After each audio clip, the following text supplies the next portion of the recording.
الحمد للہ وکفیٰ وسلام علی عبادہ الذین اصطفیٰ اما بعد۔ اللہ رب العزت کا لاکھ لاکھ احسان کہ اس نے ہمیں ایک مرتبہ زندگی میں رمضان کے مجالس میں اکٹھا ہونے کی توفیق عطا فرمائی۔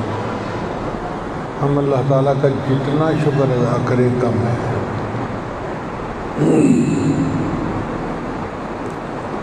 ہمارے اکابر جب کسی کی بزرگی کا تذکرہ کرتے تھے تو یہ دیکھا کرتے تھے کہ اس نے زندگی میں کتنے رمضان گزارے ہیں۔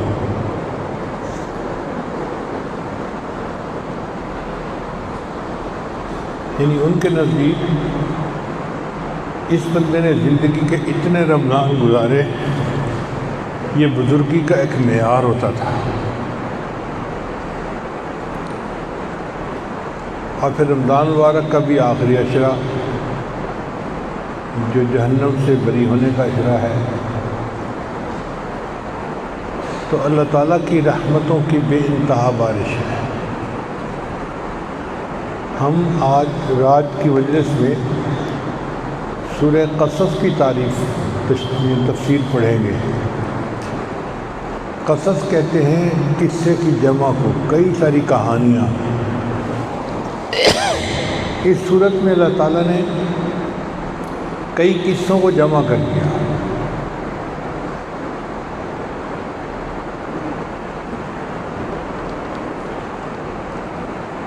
سب سے پہلے تو حضرت موسیٰ علیہ السلام کی ولادت کیسے ہوئی،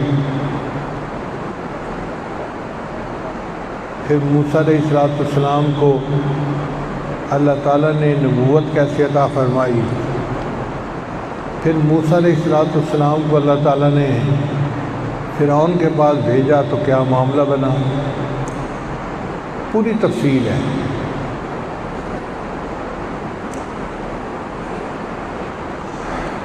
نبی علیہ السلام کے ساتھ حضرت موسیٰ علیہ السلام کی زندگی کو بہت مشابہت ہے، بہت مشابہت ہے۔ اللہ تعالیٰ ارشاد فرماتے ہیں اِنَّا أَرْسَلْنَا إِلَيْكُمْ رَسُولًا شَاهِدًا عَلَيْكُمْ كَمَا أَرْسَلْنَا إِلَىٰ فِرْعَوْنَ رَسُولًا۔ یہ جو کما کا لفظ ہے نا، یہ بتا رہا ہے کہ جیسے فرعون کی طرف موسیٰ علیہ السلام کو اللہ نے بھیجا تھا، اللہ نے قریش مکہ کی طرف نبی علیہ السلام کو بھیجا، تو آپس میں مناسبت بہت زیادہ ہے۔ اور دوسری بات کہ اس صورت میں فرعون کا تذکرہ ہے، جو وقت کا ایک جابر حکمران تھا اور وہ اپنی اختیارات کا ناجائز استعمال کر کے لوگوں پر ظلم کرتا تھا۔ اس میں ابو جہل جیسے لوگوں کے لیے بڑی عبرت کا سبق ہے، کیونکہ ابو جہل بھی سردار قریش کا بڑا تھا اور وہ بھی اپنے اختیارات کی وجہ سے لوگوں کا جینا حرام کر دیتا تھا۔ پھر اس میں ایک سبق عام مسلمانوں کے لیے بھی ہے کہ جس طرح بنی اسرائیل فرعون کے سامنے بے بس تھے اور پس رہے تھے ظلم کی چکی میں، اللہ نے حالات کو ایسا پلٹا کہ وہ اس ظلم کی چکی سے باہر نکلے اور اللہ نے ان کو آزادی کی زندگی عطا فرمائی۔ تو مسلمانوں کے لیے بھی ایک سبق ہے کہ تم مکہ کے اندر رہتے ہوئے قریش مکہ کے ظلم کی چکی میں پس رہے ہو، مگر اللہ وقت تو بدلے گا اور اللہ تمہیں بھی آزادی عطا فرمائے گا۔ پھر نبی علیہ السلام جب ہجرت فرمانے لگے تو آپ کا دل بہت زیادہ غمزدہ تھا۔ آپ نے بیت اللہ کو دیکھا تو آپ رو پڑے اور فرمانے لگے کہ بیت اللہ، اگر یہ لوگ مجھے باہر جانے سے مجبور نہ کرتے تو میں تجھے چھوڑ کے کبھی نہ جاتا یہاں سے۔ تو آپ کا دل نہیں چاہتا تھا، مگر مجبوراً حالات کے پیش نظر نبی علیہ السلام کو ہجرت کرنی پڑی۔ اب جب نبی علیہ السلام کو ہجرت کرنی پڑی تو آپ کا دل غمزدہ تھا۔ اللہ تعالیٰ نے ان کے دل کو تسلی دینے کے لیے موسیٰ علیہ السلام کا واقعہ سنا دیا ہے کہ دیکھیں موسیٰ علیہ السلام کو بھی اسی طرح اپنا ملک چھوڑ کے جانا پڑا تھا مدین کی طرف، اور وہ 10 سال اپنے ملک سے دور رہے تھے۔ پھر جب واپس لوٹے تھے تو اللہ نے نبوت دے کے لوٹایا اور ان کو کامیاب کر دیا۔ اے میرے محبوب صلی اللہ علیہ وسلم، آپ بھی مکہ کو چھوڑ کے مدینہ جا رہے ہیں، آپ کچھ سال وہاں گزاریں گے، اللہ تعالیٰ آپ کو فاتح بنا کر پھر مکہ واپس لوٹا دیں گے۔ لَرَادُكَ إِلَىٰ مَعَادٍ، آپ کو اللہ تعالیٰ آپ کے ٹھکانے پر واپس لوٹا دیں گے۔ تو نبی علیہ السلام کے دل کو تسلی مل گئی۔ اور اس میں یہود کے لیے بھی سبق ہے کہ دیکھو یہ موسیٰ علیہ السلام کے زندگی کی تفصیلات تو تورات اور انجیل میں ہیں، نبی علیہ السلام کو تو کسی نے نہیں پہنچائی۔ اب اگر اللہ کے نبی صلی اللہ علیہ وسلم موسیٰ علیہ السلام کی زندگی کی تفصیلات بتا رہے ہیں تو اس کا مطلب یہ کہ یہ علم ان کو اللہ نے دیا ہے۔ تو یہودیوں تم بھی اپنے رب کی بات پر لبیک کہتے ہوئے کلمہ پڑھو اور اس رسول کے ہاتھ پر بیعت کر لو۔ تو ایک صورت ہے، لیکن اس نے معاشرے کے ہر طبقے کو، ہر بندے کو گویا سبق سکھا دیا اور اپنی طرف متوجہ کر لیا۔ اس لیے سورت کا نام ہے القصص، قصوں والی سورت۔ چنانچہ یہ سورت شروع ہوتی ہے طاسین میم، یہ حروف مقطعات ہیں۔ حروف مقطعات یہ ایک معجزاتی حروف ہیں کہ جن کی تفصیلات کا بندوں کو نہیں پتہ، اللہ نے اپنے حبیب کو علم عطا فرمایا، مگر مفسرین نے لکھا کہ یہ اللہ اور اس کے محبوب صلی اللہ علیہ وسلم کے درمیان کوڈ ورڈ ہیں۔ بعض لوگ محبت میں ایک دوسرے کو ایسے اشارے کر جاتے ہیں کہ دوسروں کو پتہ ہی نہیں چلتا کہ کیا بات کہہ گئے۔ جیسے عربی کا ایک شعر ہے، فَقُلْتُ لَهَا قِفِي، میں نے اس کو کہا کہ تو رک جا، فَقَالَتْ لِي قَاف، اس لڑکی نے جواب دیا کہ کفی کہنے کی ضرورت نہیں ہے، صرف قاف کہہ دو تو میں سمجھ جاؤں گی تمہارا مطلب کیا ہے۔ تو قاف کا حرف ہی کافی ہے بتانے کے لیے کہ محب کیا چاہتا ہے۔ اسی طرح اللہ تعالیٰ نے الف لام میم سے قرآن کو شروع کیا تو الف سے مراد اللہ اور میم سے مراد محمد صلی اللہ علیہ وسلم، تو یہ اللہ کا کلام ہے جو محمد صلی اللہ علیہ وسلم پر اترا، اور اس کو لانے والے جو واسطہ بنے وہ جبرائیل، لام جبرائیل کی آ گئی۔ تو اللہ کا کلام محمد صلی اللہ علیہ وسلم کی طرف بواسطہ جبرائیل آیا ہے۔ تو الف لام میم 3 حرف ہے، لیکن دیکھو ان 3 حرفوں میں بھی کتنی بڑی جو ہے وہ حکمت موجود ہے۔ اسی طرح طا سین میم، مفسرین نے لکھا کہ اگر طا سے مراد لیا جائے طور اور سین سے مراد سینا تو میم سے مراد موسیٰ علیہ السلام، تو طا سین میم کا لفظ بتا رہا ہے کہ اس میں موسیٰ علیہ السلام کے واقعے کا تذکرہ ہے۔ طور سینا میں جو ان کو نبوت ملی تھی اس واقعے کا تذکرہ ہے اس میں۔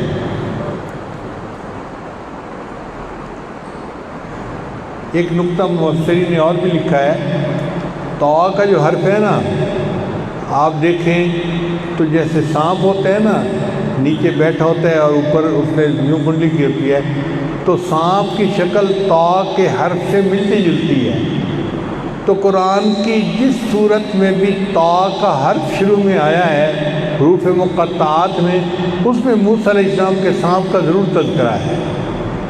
جیسے سورت طا سین میم یہ ہے، یہ سورت طٰہٰ ہے، تو ان میں سانپ کا تذکرہ ہے۔ تو جہاں بھی حروف مقطعات میں آپ طا کا حرف دیکھیں، آپ سمجھ لیں کہ اس میں حضرت موسیٰ علیہ السلام کے ثعبان کا تذکرہ ضرور ہے۔ تو طا سین میم یہ 3 حرف ہیں۔ اللہ تعالیٰ فرماتے ہیں تلک آیات الکتاب المبین، یہ واضح کتاب کی آیات ہیں۔ نتلو علیک من نبأ موسیٰ و فرعون بالحق لقوم یؤمنون۔ نتلو علیک، اللہ فرماتے ہیں ہم پڑھتے ہیں تمہارے اوپر خوبی خبر موسیٰ علیہ السلام کی اور فرعون کی، ان کے لیے جو ایمان لانے والے ہیں۔ اب یہ جو ہے نا اللہ فرما رہے ہیں نتلو علیک، ہم بیان کر رہے ہیں، اس سے پتہ یہ چلا کہ قرآن مجید جو ہے اس کی سند مسلسل ہے، کہ ہمیں قرآن پہنچایا نبی علیہ السلام نے، اور نبی علیہ السلام کو پہنچایا جبرائیل علیہ السلام نے، اور جبرائیل علیہ السلام کو دیا اللہ تعالیٰ نے۔ اللہ فرماتے ہیں ہم بیان کر رہے ہیں۔ یہ نتلو کا لفظ بڑا قیمتی ہے، یہ ہمیں سمجھا رہا ہے کہ دیکھو قرآن کی جو سند ہے وہ متصل ہے اللہ کے ساتھ، یہ بغیر کسی سند کے نہیں ملا یا کمزور سند سے نہیں ملا، یہ بہت مضبوط واسطے کے ساتھ میں نے اپنے محبوب کو عطا کیا۔ نتلو علیک من نبأ موسیٰ و فرعون بالحق، آگے فرمایا لقوم یؤمنون، ان لوگوں کے لیے جو ایمان والے ہیں۔ اس کا کیا مطلب؟ اس کا مطلب یہ ہے کہ جو کافر ہیں وہ تو اس پر توجہ ہی نہیں دیں گے اور اسے عبرت حاصل نہیں کریں گے، کیونکہ ایمان والے اس سے سبق سیکھیں گے، اس لیے یہ ایمان والوں کو فائدہ دے گا۔ لقوم یؤمنون فرمایا۔ ان فرعون علا فی الارض، بے شک فرعون سرکشی کر رہا تھا زمین میں اپنے ملک میں، وجعل اہلہا شیعا، اور اس نے اپنے رعایا کو ٹکڑے ٹکڑے کر دیا تھا۔ ٹکڑے ٹکڑے کا مطلب یہ کہ اس نے رعایا کے گروہ بنا دیے تھے، ایک اس کا پسندیدہ گروہ تھا اور ایک کمزور گروہ تھا بنی اسرائیل والوں کا۔ تو بنی اسرائیل والوں کو تو اس نے ایسے بنا دیا تھا جیسے کوئی دوسرے درجے کے شہری ہوتے ہیں، اور جو اس کے اپنے قبطی تھے ان کو اس نے اونچا درجہ دیا ہوا تھا۔ یہ بھی حکومت کرنے کا ایک طریقہ ہوتا ہے، ڈیوائڈ اینڈ رول، لوگوں کو تقسیم کر دو اور اس پر حکومت کرتے رہو۔ چنانچہ ایک طبقہ اس کے بارے میں لگا رہے گا، دوسرا اس کے بارے میں لگا رہے گا، اور حکمران صاحب آرام سے حکمرانی کرتے رہیں گے۔ تو فرعون کی حکومت کا طریقہ کار یہی تھا۔ یستضعف طائفة منہم، اس نے کمزور کر رکھا تھا ایک گروہ کو، یذبح ابناءہم، ان کے بیٹوں کو ذبح کرتا تھا، ویستحیی نساءہم، اور ان کی عورتوں کو زندہ کرتا تھا، انہ کان من المفسدین، وہ تھا بڑا فسادی، بڑا مفسد تھا۔ دیکھیں فرعون نے ایک خواب دیکھا، جب اس نے تعبیر پوچھی تو اس کو تعبیر دینے والوں نے کہا کہ بنی اسرائیل میں ایک لڑکا پیدا ہوگا اور وہ لڑکا تمہارے اسے تاج و تخت کو چھین لے گا۔ تو فرعون کو بڑی فکر پڑ گئی کہ یہ کہاں سے لڑکا آ گیا جو مجھ سے میرا تاج و تخت چھین لے گا۔ فرعون 18 سال کی عمر میں بادشاہ بنا تھا اور تقریباً 60 سال اس نے بادشاہی کی۔ جوانی کی زندگی، خزانے پیسوں سے بھرے ہوئے اور اختیارات بے حساب، تو دماغ تو خراب ہو نہیں تھا، اس لیے اس نے کہنا شروع کر دیا تھا کہ انا ربکم الاعلیٰ، میں تمہیں پالتا ہوں۔ خدائی کا دعویٰ اس نے کیوں کیا تھا کہ جوانی میں اس کو بادشاہی مل گئی تھی اور لمبا عرصہ بادشاہی رہی، اختیارات رہے، وسائل رہے، تو بندے کا دماغ جو ہے وہ اس کو دھوکہ دے دیتا ہے۔ اتنا جابر بادشاہ تھا کہ بنی اسرائیل والوں کے بچوں کو ذبح کر دیتا تھا اور کسی کو احتجاج کرنے کی اجازت نہیں تھی، کوئی اس کے سامنے بول نہیں سکتا تھا، بات نہیں کر سکتا تھا، اور جو اس کی اپنی قوم تھی وہ اس کے ساتھ تھی کہ جی آپ بالکل ٹھیک کر رہے ہیں، ماریں ان کو اور ماریں، وہ اس کو جسٹیفائی کرتے تھے۔ یہاں پر ایک نقطہ سمجھنے کی ضرورت ہے کہ قرآن مجید نے کہا کہ ان کے بیٹوں کو ذبح کر دیتا تھا اور ان کی عورتوں کو زندہ رکھتا تھا۔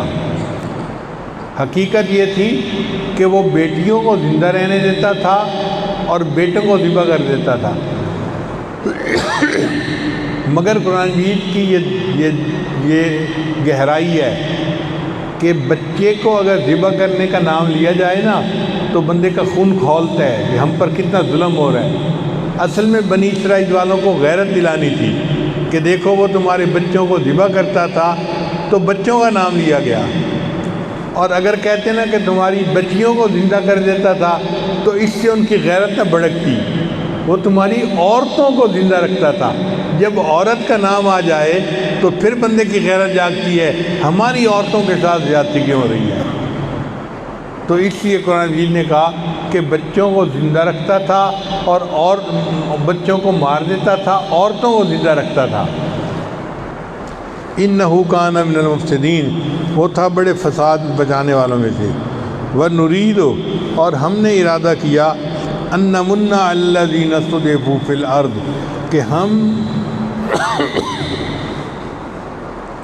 احسان کریں ان لوگوں پر جو زمین میں کمزور ہیں۔ کبھی کبھی اللہ تعالیٰ حالات کو اسی طرح پلٹتے ہیں۔ حکومتیں بڑی مضبوط ہوتی ہیں اور وہ سمجھتے ہیں کہ ہمیں کوئی نہیں ہلا سکتا، مگر اللہ حالات کا بدلنے والا ہے۔ اللہ ایسی طرف سے آتا ہے جس کو ان کو گمان ہی نہیں ہوتا۔ اللہ نے ایسا معاملہ کیا کہ نہ فرعون کا تخت و تاج رہا نہ اس کی حکومت رہی۔ اللہ نے بنی اسرائیل کو آزادی بھی دے دی اور زمین کا وارث بھی بنا دیا۔ وَنَجْعَلَهُمْ أَئِمَّةً وَنَجْعَلَهُمُ الْوَارِثِينَ، اور ان کمزور لوگوں کو ہم امام بنائیں اور ہم ان کو زمین کا وارث بنائیں۔ وَنُمَكِّنَ لَهُمْ فِي الْأَرْضِ، اور ہم ان کو زمین کے اندر قدرت دیں، بسائیں۔ وَنُرِيَ فِرْعَوْنَ وَحَامَانَ وَجُنُودَهُمَا، اور دکھائیں فرعون کو اور حامان کو اور ان کے لشکر کو وہ کچھ جس سے وہ ڈرتے تھے، یعنی وہ ڈرتے تھے کہ ہم سے کوئی تخت و تاج چھین نہ لے۔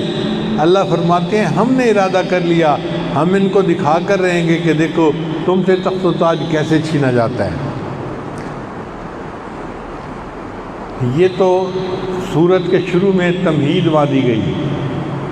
اب اللہ تعالیٰ پہلا قصہ بیان کرتے ہیں، فرماتے ہیں وَأَوْحَيْنَا إِلَىٰ أُمِّ مُوسَىٰ، اور ہم نے وحی نازل کی موسیٰ علیہ السلام کی والدہ کی طرف۔ یہ وحی کا لفظ کبھی کبھی الہام کے لیے بھی آتا ہے، جیسے اللہ تعالیٰ نے شہد کی مکھی کے بارے میں فرمایا کہ میں نے وحی نازل کی، تو شہد کی مکھی کو الہام ہوتا ہے، اللہ اس کے دل میں ڈال دیتے ہیں۔ اسی طرح اللہ نے موسیٰ علیہ السلام کی والدہ کے دل میں یہ بات ڈال دی، ان ارجعی ہے کہ آپ اپنے بچے کو دودھ پلائیں۔ فَإِذَا خِفْتِ عَلَيْهِ، اور جب آپ کو ڈر لگے کہ اس کو پولیس پکڑ کر لے جائے گی، فَأَلْقِيهِ فِي الْيَمِّ، تو آپ اس کو ڈالنے دریا کے اندر۔ وَلَا تَخَافِي وَلَا تَحْزَنِي، ڈرنا بھی نہیں گھبرانا بھی نہیں۔ إِنَّا رَادُوهُ إِلَيْكَ، ہم اس کو واپس لوٹائیں گے۔ وَجَاعِلُوهُ مِنَ الْمُرْسَلِينَ، اور ہم نے اس کو رسولوں میں سے بنانا ہے۔ اب بتائیں ایک والدہ کے لیے کیسی عجیب صورتحال ہے۔ یا اللہ، اگر آپ میرے بچے کو بچانا چاہتے ہیں تو میں بچے کو گھر کے کسی کمرے میں سلا دیتی ہوں، کوئی اس طرف جائے ہی نہ، میرا بچہ محفوظ رہے گا۔ اس سے زیادہ ہے تو یا اللہ میں اس کو کسی غار کے اندر رکھ کے آ جاتی ہوں، میرا بچہ غار میں محفوظ رہے گا۔ اللہ فرماتے ہیں نہیں میری بندی، میں نے تو آنکھوں کے خلاف کروانا ہے، مشاہدے کے خلاف کروانا ہے۔ تم میرے اوپر بھروسہ کرو گی تو یہ سب کام ٹھیک ہو جائے گا۔ اور کرنا کیا ہے، اپنے بیٹے کو اپنے ہاتھوں سے دریا میں ڈال دو۔ اب بتائیے اگر بچے کو بکسے کے اندر ڈالیں اور بکسے کو پانی کے اندر ڈال دیں تو بچے کا بچنا تو مشکل نظر آتا ہے۔ کیوں کہ اگر اس میں سوراخ ہوں گے تو پانی اس میں چلا جائے گا اور بچہ ڈوب کے مر جائے گا، اور اگر اس کو واٹر ٹائٹ کریں تو وہ ایئر ٹائٹ بھی ہو جائے گا، بچہ سانس بند ہونے سے مر جائے گا۔ عقل کہتی ہے کہ بچے کو اگر بکسے میں ڈالا اور بکسے کو پانی میں ڈالا تو بچہ یقیناً مر جائے گا، یا تو پانی کی ڈوب کے مر جائے گا یا ہوا نہ ملنے کی وجہ سے مر جائے گا۔ یہ بچہ بچتا نہیں ہے۔ اللہ فرماتے ہیں ولا تخافی ولا تحزنی، تم نے خوف بھی نہیں کھانا اور تم نے گھبرانا بھی نہیں ہے۔ دو طرح کا ہوتا ہے مسئلہ، ایک ہوتا ہے باہر کا خوف، اس کو خوف کہتے ہیں، اور ایک ہوتا ہے اندر کا غم، اس کو حزن کہتے ہیں۔ ولا تخافی ولا تحزنی، تمہیں ڈر بھی کوئی نہیں ہو اور تمہیں اندر کا غم بھی کوئی نہ ہو۔ انا رادوہ الیک، ہم اس کو واپس لوٹائیں گے، وجاعلوہ من المرسلین، اور ہم نے اس کو رسولوں میں سے بنانا ہے۔ اب یہ ایک فکرہ ہے، لیکن اس ایک فکرے میں قرآن کا اعجاز دیکھیں کہ اللہ نے کتنی چیزوں کو جمع کر دیا۔ دو خبروں کو جمع کیا، دو حکموں کو جمع کیا، دو نہیوں کو جمع کیا، اور دو خوشخبریوں کو جمع کیا۔ ایک ہی آیت کے اندر ان 8 چیزوں کو اللہ نے جمع کر دیا۔ ہے کسی کا کلام ایسا کہ جو اتنا مختصر ہو اور چند الفاظ کے اندر ان ساری چیزوں کو آپس میں سمیٹ لے؟ تو اللہ تعالیٰ ارشاد فرماتے ہیں کہ ہم نے الہام کیا موسیٰ علیہ السلام کی والدہ کو ان ارضعی ہے۔ یہ ارضعی پہلا حکم ہے، اس کو دودھ پلاؤ۔ فَإِذَا خِفْتِ عَلَيْهِ، اور جب تو اس پر ڈرے کہ اس کو پولیس والے پکڑ کے نہ لے جائیں، فَأَلْقِيهِ فِي الْيَمِّ، تو اس کو ڈال دے دریا میں۔ یہ دوسرا حکم، یعنی 2 حکم اللہ فرما رہے ہیں، اس کو دودھ پلا اور جب تجھے ڈر لگے تو اس کو دریا میں ڈال دے۔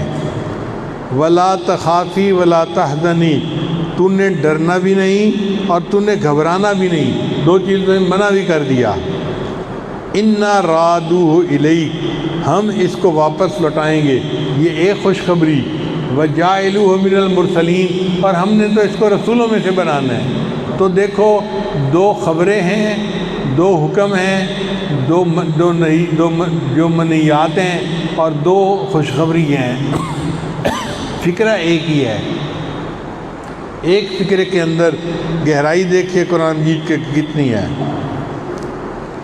اب ماں نے اپنے بیٹے کو اللہ کے حکم کے کہنے پر دریا میں تو ڈال دیا، مگر ماں تھی نا، دل دکھی تھا، پریشان تھا، واپس آ گئی تو اس نے اپنی بیٹی کو کہا، موسیٰ علیہ السلام کی بہن جو تھی وہ کوئی 6-7 سال کی لڑکی تھی، بڑی تھی، سمجھدار بچی جیسے ہوتی ہے، اس کو کہا کہ بیٹا تو ذرا دریا کے کنارے کنارے چل اور دیکھ کہ یہ کہاں جاتا ہے بکسا، اور پھر جو خبر ہو مجھے آ کر بتا دینا، مگر ساتھ ساتھ نہ چلنا کہ کسی کو شک نہ ہو کہ تو جانتی ہے، دور چلنا اور بس دیکھتے رہنا کہ بکسا جا کہاں رہا ہے۔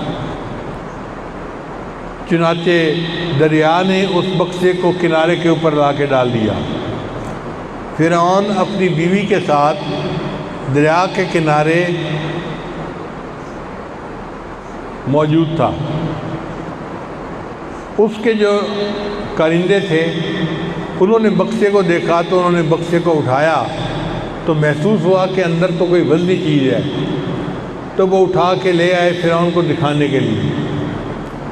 فرعون کے ساتھ اس کی بیگم بھی موجود تھی، آسیہ۔ بی بی آسیہ نے کہا کہ کھولو اس کو۔ اب جب انہوں نے بکسے کو کھولا تو اندر ایک بچہ، اور بچہ اتنا خوبصورت کہ جو دیکھے دل دے بیٹھے۔ چنانچہ جب فرعون کی بیوی نے دیکھا بچے کو تو دیکھتے ہی کہنے لگی لا تقتلوہ، تم نے اس بچے کو قتل نہیں کرنا، عسیٰ ان ینفعنا، ہم اس سے نفع اٹھائیں گے، اور نتخذہ ولدا، یا ہم اسے اپنا بیٹا بنا لیں گے۔ اب دیکھیں وہ فرعون جو ہزاروں بچوں کو قتل کروا چکا تھا، اپنی بیوی کے کہنے پر اس بچے کو قتل کرنے سے رک گیا۔ مفسرین نے نقطہ لکھا ہے کہ عورتیں جو کہتی ہیں نا جی کہ خامد ہماری بات نہیں مانتے، وہ غلط کہتی ہیں۔ اتنے بڑے بڑے فرعون جیسے لوگ بھی بیوی کی بات مانتے تھے، تو عام بندہ بیوی کی بات کیوں نہیں مانے گا؟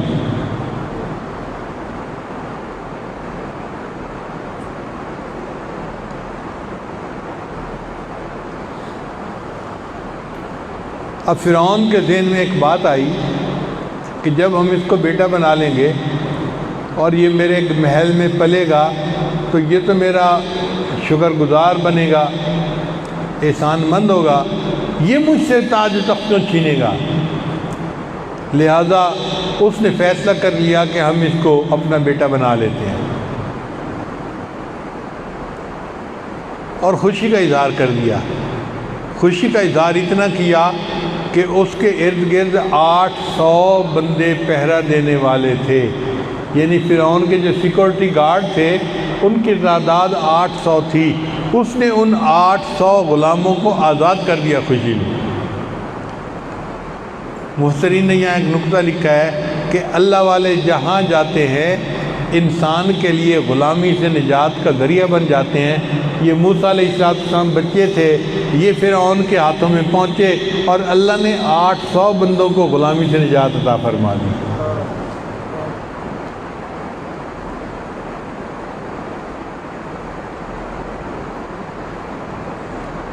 اب جی بچے کو لے کے وہ محل میں آ گئے۔ اس زمانے میں فیڈر کی مائیں تو ہوتی نہیں تھیں، یہ جو خشک دودھ ملتا ہے اور فیڈر کا دودھ ہوتا ہے، عورتیں بچوں کو دودھ پلاتی تھیں۔ اب کافی دیر ہو چکی تھی، بچے نے کوئی دودھ نہیں پیا تھا تو بچہ رو رہا تھا۔ اچھا، بچے کا رونا جو ہوتا ہے نا، یہ بڑی طاقت ہوتی ہے۔ توبہ، سارے گھر والے ہل جاتے ہیں۔ ہوتا چھوٹا سا ہے، بے سمجھتا ہے، لیکن تھوڑا سا اوں کر دے، سب کا سکون گیا، سب اٹھ کھڑے ہوتے ہیں، کیوں رو رہا ہے، کیا ہو رہا ہے، کیا ہو رہا ہے۔ ہم بھی اپنے گھر میں تماشا دیکھتے ہیں۔ تو موسیٰ علیہ السلام بھی اسی طرح روئے اور پورے محل کے اندر کھلبلی مچ گئی کہ جی بچہ کیوں رو رہا ہے، او جی دودھ پلاؤ، دودھ پلاؤ۔ چنانچہ ایک عورت کو بلایا گیا دودھ پلانے کے لیے۔ اللہ فرماتے ہیں کہ ہم نے موسیٰ علیہ السلام پر عورتوں کا دودھ حرام کر دیا تھا، چنانچہ بچہ دودھ نہیں پیتا تھا۔ جو عورت آتی دودھ نہیں پیتا، عورت آتی دودھ نہیں پیتا۔ اب بہت پریشان، ساری رات اسی طرح گزر گئی۔ فرعون کم بخت جو تھا ویسے تو خدائی کا دعویٰ کرتا تھا، مگر ایک رات جاگنے کی وجہ سے اس کی حالت خراب ہو گئی تھی۔ اب وہ چاہتا تھا کہ کسی طرح یہ مسئلہ حل ہو اور میں جا کے آرام کروں۔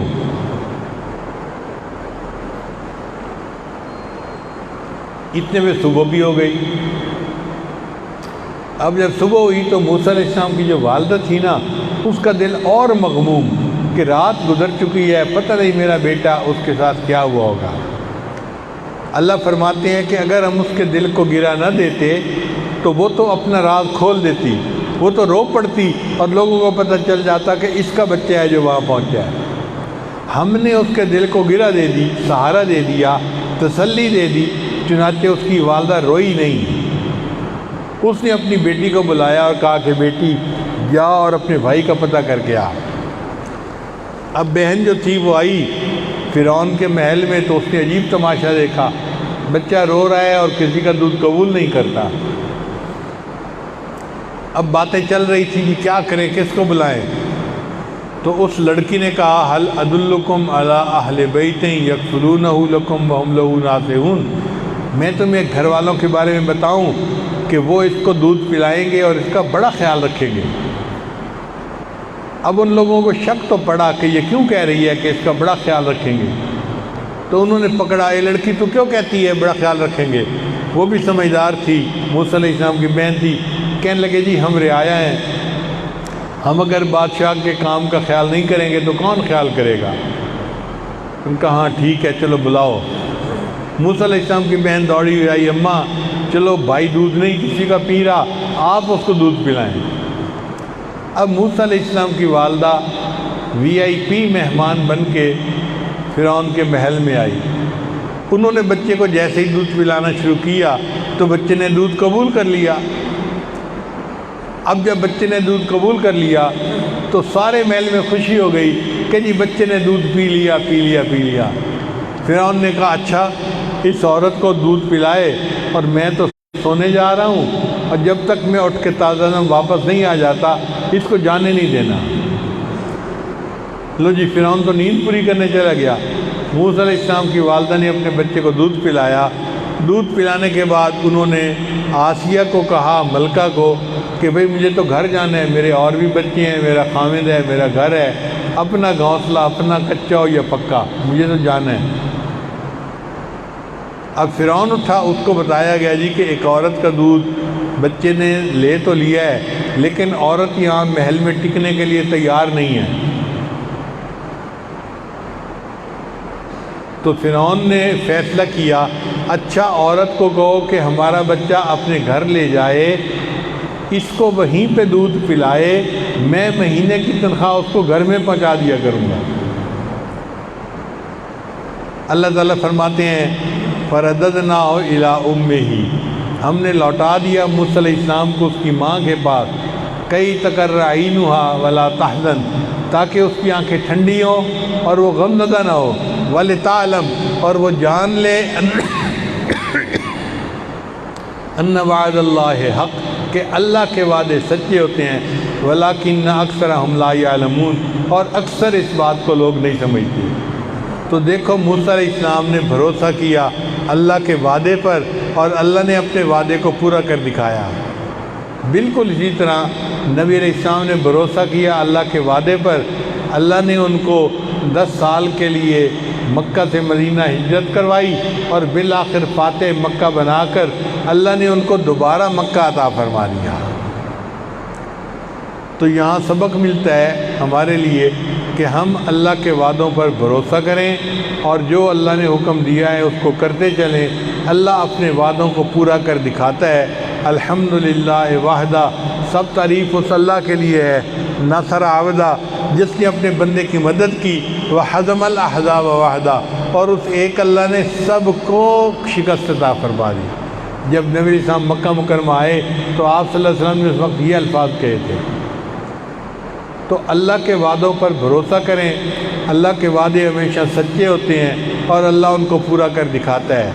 اللہ تعالیٰ ہمیں بھی اپنی زندگی میں اپنے وعدوں پر یقین عطا فرمائے، اور پوری زندگی ان کے مطابق اپنی زندگی گزارنے کی توفیق عطا فرمائے۔